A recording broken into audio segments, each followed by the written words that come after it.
coverage that you've been doing. I've been watching your shit for a while. I just subscribe to your shit too, bro. Oh boy, here we go, you guys. This is not going to end well. Now, a couple days ago, Mano gave kind of a final response to DJ Akademiks. He told him, Ak, yo, why were you talking to this 15-year-old boy? You have to explain it in your next response. If not, I'm done talking to you. Since you're so smart and everybody else is beneath you, we don't want to hear nothing else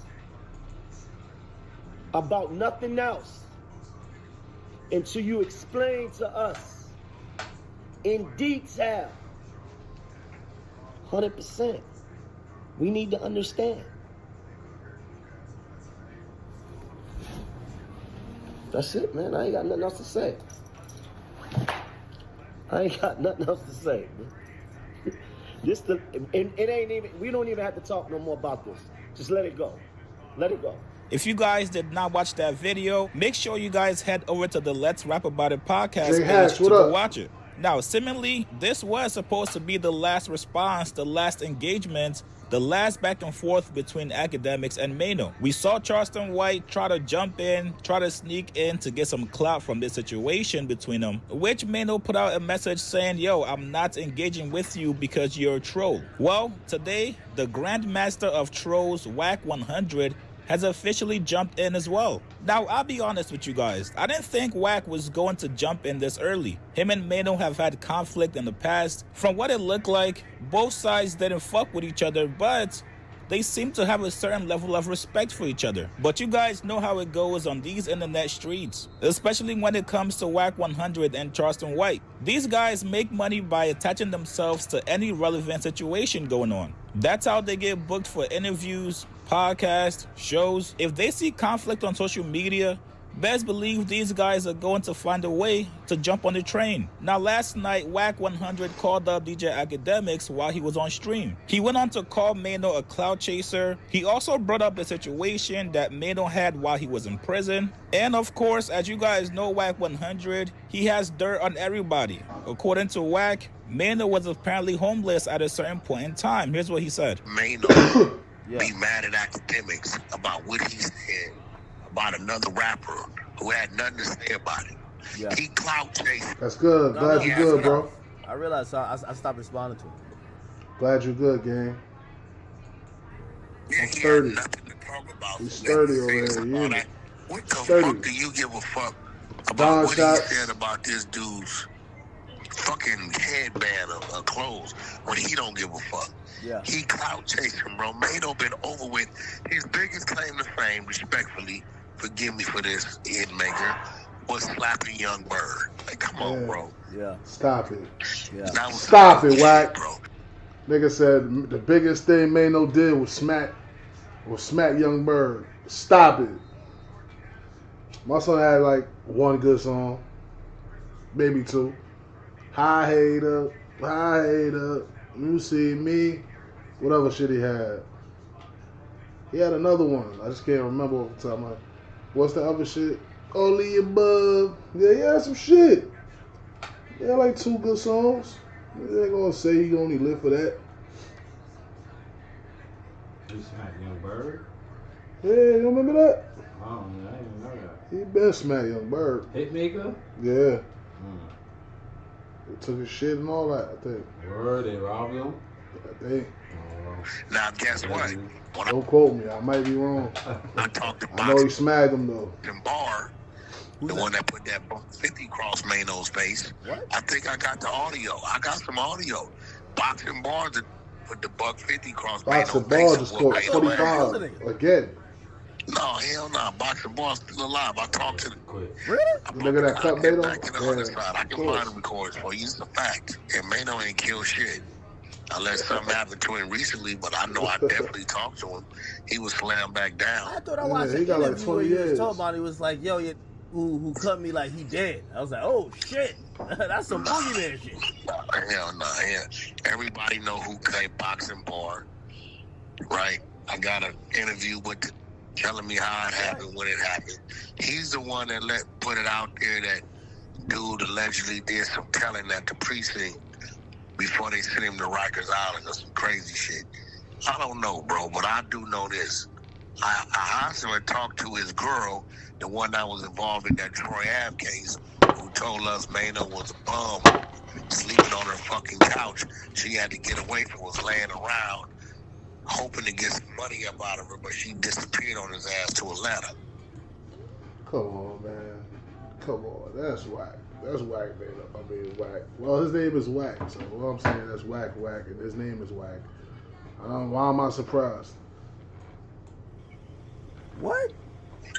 Yeah, on some real shit. You need to go talk to the homie G Magic from 88 Avalon, who made those dark copping pleas and issuing apologies to for that disrespect he brought when he was out there. Really? Yes, man. Look, bro, Uncle Murder was on the phone, but he ain't gonna say nothing because that's his man. Uncle Murder was on the phone. K Slay was on the phone. Nigga copped the plea, apologized to the homie. Yeah, like, so I don't even know why you told him right. I didn't go over there trying to be a rapper, but you over here in my lane. Over here, he got to bow down to you. This your lane. It's a fact. Yeah, and like the rules of engagement is different, right? Like, like it's much different. But I realized that he wants some attention, and I thought he was getting a lot of money, like either in rap or the streets. No, but fuck no, not in rap, not at all. Yeah, that's what I realized. So no, he don't do none of that. Well, a couple hours ago, Mano fired back at Academics and also Wack 100. Mano told Academics, "Hey boy, didn't I tell you that we don't want to hear shit you gotta say until you explain to us in full detail why you thought it was cool to have gay sex talk with a 15-year-old boy? You sitting over there with your hairy..."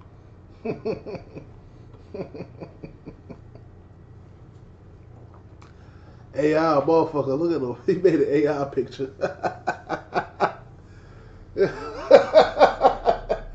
Hell nah.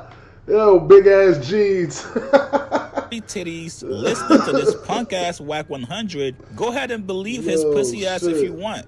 I don't respect that lame on no level. Tell him to eat several cocks and let me know when he really want to do something. Now, Mano wasn't done. Remember I told you guys earlier, this beef is getting a little bit too close to getting physical. Mano posted a screenshot from a couple years ago when Wack 100 was laying butt naked. Bling bling. Bing bling. Bing bling. Nigga name is Bing bling. What's cracking though? On the bed with his cheeks spread while he was on Clubhouse. Pause, by the way. Mano said this is right after he went to Colombia to get his ass done. BBL Wack. Keep my name out your lying ass mouth unless you're really ready to do something. Hey, Academics, this who you ran to? Hey, dog, BBL Wack is insane. This is officially getting out of hand, and I think this is going to end up getting pretty bad. We know this is not going to do anything but fire up Wack 100. He loves to play these kind of street games. This is Wack's arena. This is where he thrives. The man is like Michael Jordan of street games on the internet. He's now going to go on a full campaign against Mano. He's going to pull up old files. He's going to interview anybody that's ever gone against Mano. And he's now going to have DJ Academics push propaganda against Mano on his platform. It was only a matter of time before this little back and forth between DJ Academics and Mano went from jokes to street stuff. We are about to witness a generational masterclass and crashing out on the internet from none other than Wack 100. You guys get in the comments. Be damn shame, nigga talking about we about to see a master class of Wack 100 wilding out. This nigga's mad old, bro. Like, to get on here and just argue with niggas, I'm not never getting on this shit arguing with no niggas. Yeah, I'm not getting on here arguing with no niggas, bro. Especially niggas be arguing about niggas they don't even know. Man, they don't even know them. YouTube. Chicks. Get ready. You know what to do, Chicks. Look at Chick Smooth. Hey, Chick Smooth. Appreciate all the coverage that you've been doing. I've been watching your shit for a while. I just subscribed to your shit too, bro. Ah, man. Less than 48 hours after losing their job at Hot 97, Ebro and Rosenberg are crashing out. Now, I told you guys yesterday, a lot of people were coming out and dancing on their graves. And also a lot of you guys too in the comments. You guys said, Chicks, these guys deserve it. These guys were not only terrible radio personalities, but they also did nothing with their time at the station. I know it's tough to lose your job before Christmas, especially when you're head of household and you got family and kids depending on you. And even worse, you get online to social media to see everybody loving the fact that you're fired. The fact that you no longer have any income coming in. Yo, it's tough, trust me. I ain't gonna lie. Niggas is mad happy these niggas is fired. And I ain't gonna lie. I did not fuck with they show either. The Ebro in the morning, them niggas, I did not. Yeah, they fired them niggas. It's over. No more Ebro in the morning and motherfucking Rosenberg. Pack them niggas up. Nah, they was some hating ass old niggas, bro. What's that, Angie Martinez too? Angie, she on 105. They hot 97. Yeah, they some hating ass old niggas. That's why I don't like them. Those niggas be hating on everybody. I ain't gonna lie. Young rappers, all kind of shit. They just be hating. I said they replacing Angie, right, with the black chick? Yeah, that's 105. That's hot 97. I know, Jay but Dance. you gotta get off social media. These guys are most likely going through the worst time of their life right now. Deep down, they're probably not sure if they still want to continue broadcasting, but you don't want to easily let go of something you built 10 years ago.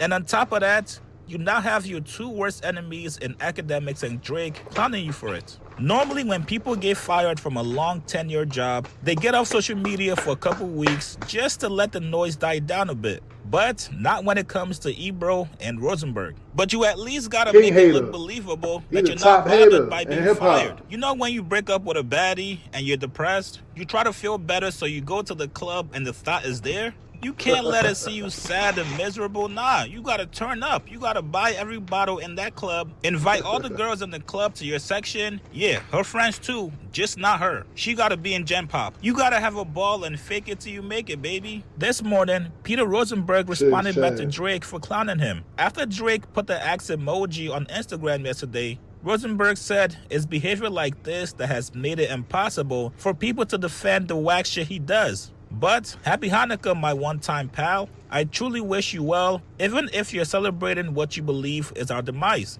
Spoiler alert, we're about to be much bigger now that we won't be held back by a company that is and has been completely lost ever since they bought the station. Hey, listen, let's keep it a buck here, you guys. I get it. You got to be confident. You got to believe in yourself. But I don't know if the company was the reason why these guys weren't as big as they thought they would be. I don't know if Rosenberg is trolling here, but most of the comments is people saying, yes, good riddance. Now, don't get it twisted. These guys still have a lot of fans. But I'm curious how that's going to translate from radio listeners to now YouTube watchers. That transition is not as easy as it may look. Most times on the radio, people listen to Hot 97 out of convenience. But of course, you're going to have fans that are going to follow them on YouTube. And of course, they're going to keep it real, like he said. But I'm not exactly sure if that's going to be enough to make them much bigger than they are. Most hip-hop fans and audience already know you guys' personalities. Not only that, they also know you guys' music preference, your thought process, and also your political views. So if people don't really rock with your personality, I'm not even sure what you can possibly say to make people change their minds. And if you guys go look at this specific tweet from Rosenberg on Twitter, everybody in the comments is anti-Rosenberg. I'm not even joking. These are people that's been waiting to see this guy's downfall for many years. Now, Ebro also responded back to Akademiks and Drake as well. Ebro said the most loving thing a hater can do is wake up at 6 a.m. and spend 2 hours on you. Thank you. Then he goes on to respond to the Drake axe emoji. He said Drake is right-wing and so is Small Ack. Now, I do think some part of Ebro and Rosenberg responding online is intentional. These guys are going to keep on baiting Akademiks and Drake to keep talking about them, which is then going to keep their names going in the news cycle until they drop their morning show next month. These guys know that they now have to play a different game. And that game is a content game. I'm sure whenever they launch and drop their first episode, there's going to be a lot of unfiltered rants on Akademiks and Drake. Especially now that these guys are going to be independent. They do not have to censor anything they talk about. I fully expect to see Ebro and Rosenberg now become villains in hip-hop media.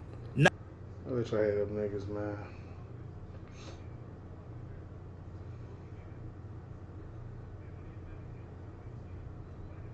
Let's see, did that shit go through earlier? Still checking.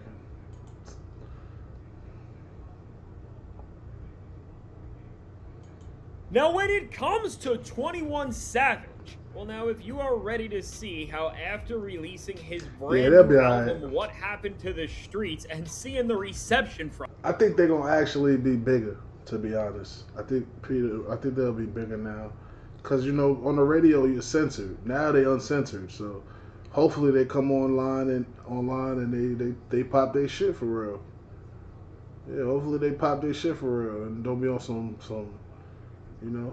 On some scary shit. Don't wanna, you know, on the radio you can't really be dissing niggas and shit going too crazy. From it? Well, from what a lot of people are saying and what the numbers are showing, 21 Savage is mad because with this project, it is doing scary low numbers compared to what his last album did that was only released a year ago. Well, before we go into what this means, what people are saying, and the implications that this is going to have on the future of 21 Savage's career as a whole, be sure to leave a like and subscribe, because right now, as 21 Savage has released an album that will heard 21 Savage album? A statement right at the... Y'all heard 21 Savage album? Let me see, let's start the poll. 21 Savage album.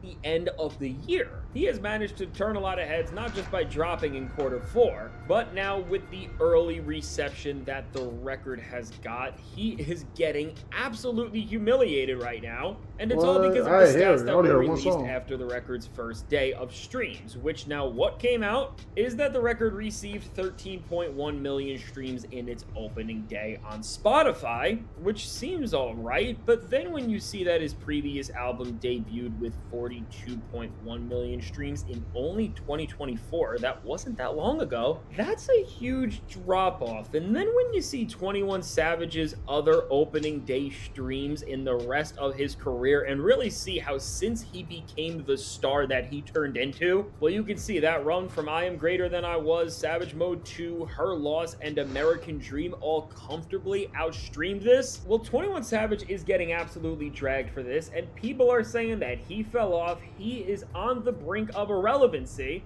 and that things are just not looking good for the future of his rap career with how much of a drop-off that this is, which, I mean, comparing the opening of American Dream to this new record. I'll give him this, though. You know what I'll say for 21 Savage on this album? I'll say that I didn't hear it yet, but I'm going to give him some benefit of the doubt because he didn't really do no promo with this shit. Like, he did the interview, but, like, I mean, when I say promo, I mean, like, he just said, yo, like, a few days before the album was dropping, he announced it, album Friday. Like, it wasn't even, like, a month. He ain't giving niggas no time to, like, okay, drop no videos or nothing. So, I'll give him a little grace for the fall off. Like, a lot of people ain't even know he dropped, probably. You feel what I mean? You know what I'm saying? A lot of people ain't on Instagram every fucking day and on Twitter and shit every day. So, I'll give him that. He probably, you feel me?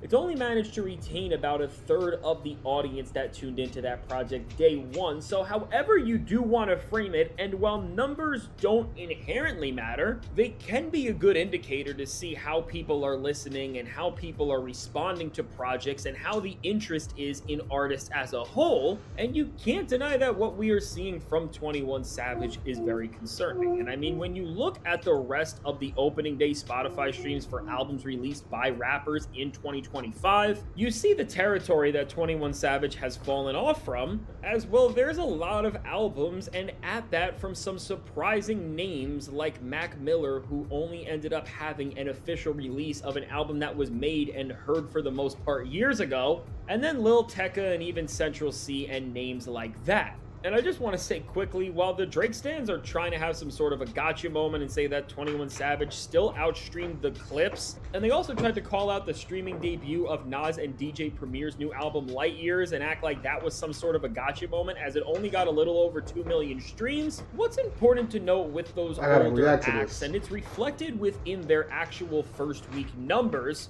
which again, it's not like numbers matter, but they give you a good gauge of how people are interacting with the music. And within that, with the Clips, you found out that about 50% of their audience was either actually getting physical music like CDs and vinyl, or they were just getting the album in a place where they could directly own the music. Which is why if you look on something like iTunes, for example, right now, the Nas album is #1 there, even over 21's new project, which I just say all of that to say is that with these... And you know why Nas shit is over? Because the old heads is downloading that. That's CD Lamb, ain't it? Yeah. That's about 50 right there. But yeah. Yeah, bro. And you remember the nigga 21 tried to play Nas? Y'all remember that? Nigga tried to say some funny shit about Nas a couple of years ago. Nas ended up, they ended up doing a song or some shit together though. But yeah, he was saying some shit like, Nas, I don't know, Nas, hey, listen, Nas said some funny shit.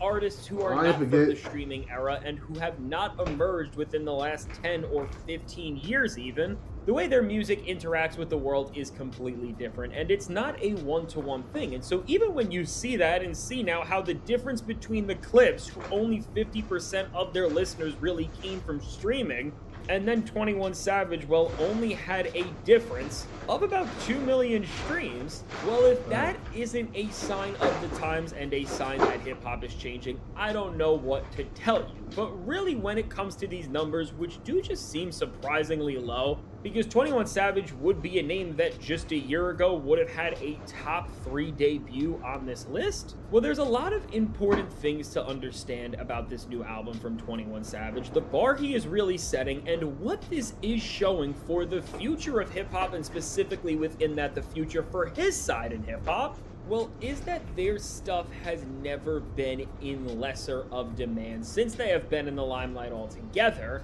As well, whether you want to look at Drake this year, 21 Savage now, or even somebody like Young Thug, you can honestly throw Lil Wayne in there too, and you also could put Lil Baby in this group, and people... That's what Albie Al said about Young Thug. Wouldn't you just see they're dropping numbers, but at the same time, see people like Kendrick...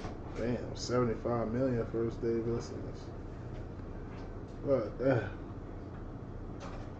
139 for this. Who this? Playboy Cardi, nigga? That's crazy. I ain't listened to that shit once. I only heard the song with Kendrick. That's it. That's Lamar, it. Tyler the Creator, Playboy Cardi do superstar numbers, and then you also see other lyrical acts or artists who just really own in on a niche and do their own thing really well, like a Ken Carson or something, and you see them consistently getting their numbers up and growing more interest. Well, I think the clear difference between all of those rappers and the people who are stuck within this Drake verse, you could say, and are just all around the sphere of influence and are now all appealing to the same listeners. Well, in this landscape where the bar has been raised, the king has been changed, and well, honestly, with just the renaissance we have seen with certain blockbuster albums like a GNX or a Chromacopia or a Music, the standards for how these albums should drop, the moments they should have, and just the groundbreakingness that they should bring in, well, since that all has been elevated to a degree, it seems like people are really just getting tired and burnt out from the project.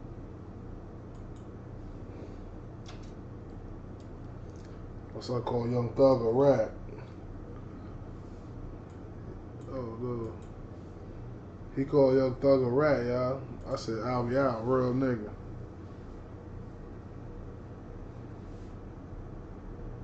Two years ago.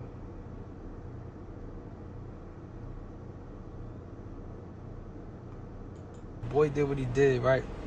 Yeah, it ain't no fun about that, bro. When a real nigga tell, bro, hurt your soul, bro. I'm trying to tell you, I've been through that, bro. I seen my own flesh and blood telling on me. I seen a nigga I looked up to, like, telling on me.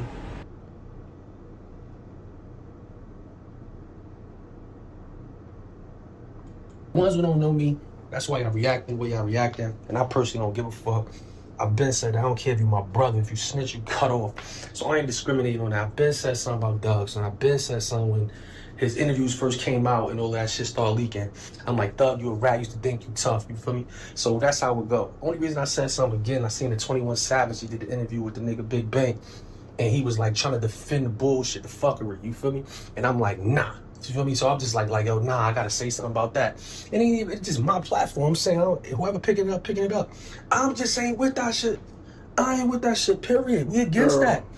You feel me? If we was against that from the jump, and then you went over there and did that, you over there now. You ain't the same kind, bro. You infected. L Certified TV, or like and subscribe. Ones who don't know me, that's why y'all reacting the way y'all reacting. Thorough. What's up, Thorough?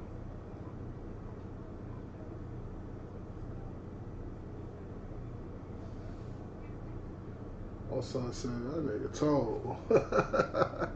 Niggas is not saying that, though. That's why I fuck with Albion. I fuck with Albion because niggas ain't saying that shit. Albion saying it. Like, nigga, nah. Sunday bad.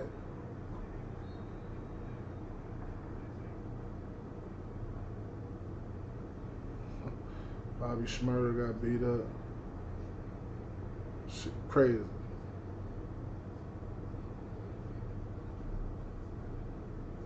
I ain't fucking with Hassan Campbell. I ain't fucking with Hassan Campbell. Hell no. I ain't fucking with Hassan Campbell.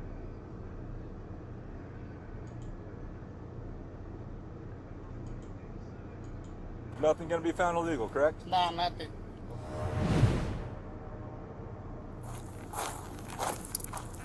Hi there, how we doing?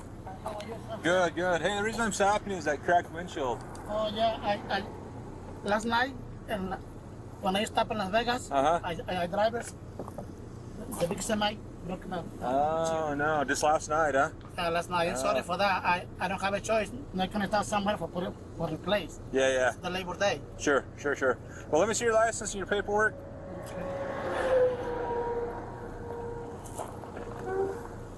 I go visit my family. I'm sorry? I go visit my family. I go back again to Washington. Where's your family at? I have family in Las Vegas. I live in Washington. But your family's in Las Vegas. I have cousins over there. So, who owns the vehicle? Okay, this is my wife, but I buy for my wife. I bought it. I put the name of my wife. All right. Well, I'm gonna have you come back to my vehicle. Okay. We'll look at your license. We'll go from there. Okay? Come on back. No pistolas, knives. No, nothing. Nothing like that. I go wait. Yeah, whenever they make you get out the car and come to their vehicle, they about to run through your shit. They about to go all through your shit when they do that. It's like, bro, why I gotta get out my car, bro? Why the fuck I gotta get out the car? Yeah, come on. I did tell the Toronto. Jorge, Yes. have you go over here.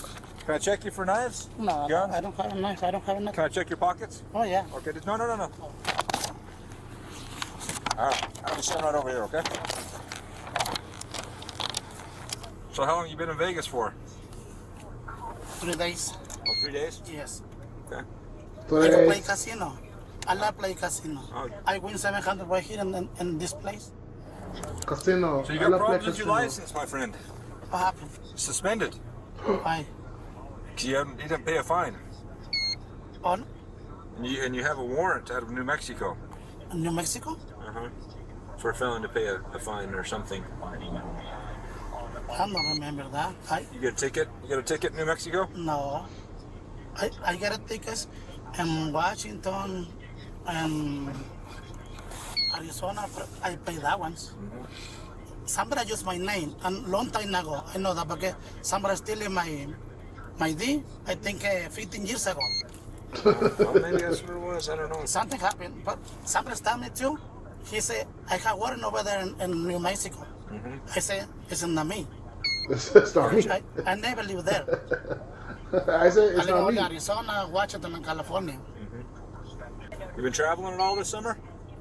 Yes. You have? With my family. Oh, where all you been? California and Arizona. Anytime I go to California, Arizona, my mother live in California, my cousins, my aunts, my nephew live in Tucson, Phoenix, Arizona. I go 3 times a year. Yeah. Oh, you go back east too? What for? I go sometimes to east. I going to Tello. Tello, Washington. 70 miles to Pasco, Tri-Cities. East or north. I don't mind east. What do you do back east? I live there, Pasco. That's not east, that's north. Oh, no, east? I go sometimes to Chicago, sometimes Saguapa, a long time ago. Oh, you go to Chicago? Sometimes I go in. Oh, how long has it been since you've been in Chicago? 2007, 2005, I live there. Have you been back? No. When was the last time you've been there? Too many years ago. Nigga just chatting. Too many years. Niggas chatting about You ever been in nothing. trouble for anything? No. Only go the year for tickets, and one time I go in 2000, let me see. 2000, let me see. Supposed for domestic violence, pero my wife, porque I had accident in the castle, call the police. I go to the jail in Brisbane for 2 days. Nah, I'm not going to. But I get out. Okay. I never do something wrong, you know. So did you go to California on this trip? When? This trip you're on now? Yeah. You went to California? Yeah, I go that way. I going to I-5, I go see my mother. I come into Las Vegas, I come into this way. Oh, okay. So what'd you do down in Vegas while you were there? Anything? Only play casino, I used to play. Which casinos? Tropicana. Where do you stay at while you're there? I stay with my cousin. Oh, you stay with your cousins? Yeah, I stay in the house of my cousin. Sometimes I have time for go to the casino, and then I working hard every day. So you're gonna get a ticket for the suspended license, but I'll give you a break on the cracked windshield, okay? Perfect. All right. I stop in Pasco. I visit tomorrow. So let me ask you this, Jorge. Yes. Anything illegal in the vehicle? No, nothing. Okay. No, I don't have nothing legal in the vehicle. No one's asked you to bring anything back to Othello or Pasco from Las Vegas? No. Would you be okay if we searched the vehicle to make sure there's nothing illegal in there? You good with that? Yeah, I have only my things and my clothes and the other things. All right, this is the citation for the suspended license, okay? Okay. You have until the I'd have told that nigga, no, you the can't 5th of search. October to take care of it with the court. And that's Ely Justice Court. All their information's right here, okay? Okay. So, $355 is the amount on the citation. Since you've granted consent to search your vehicle, I'm just going to go ahead and do that now and Okay, get that part taken care of, and we'll get you out of here, okay?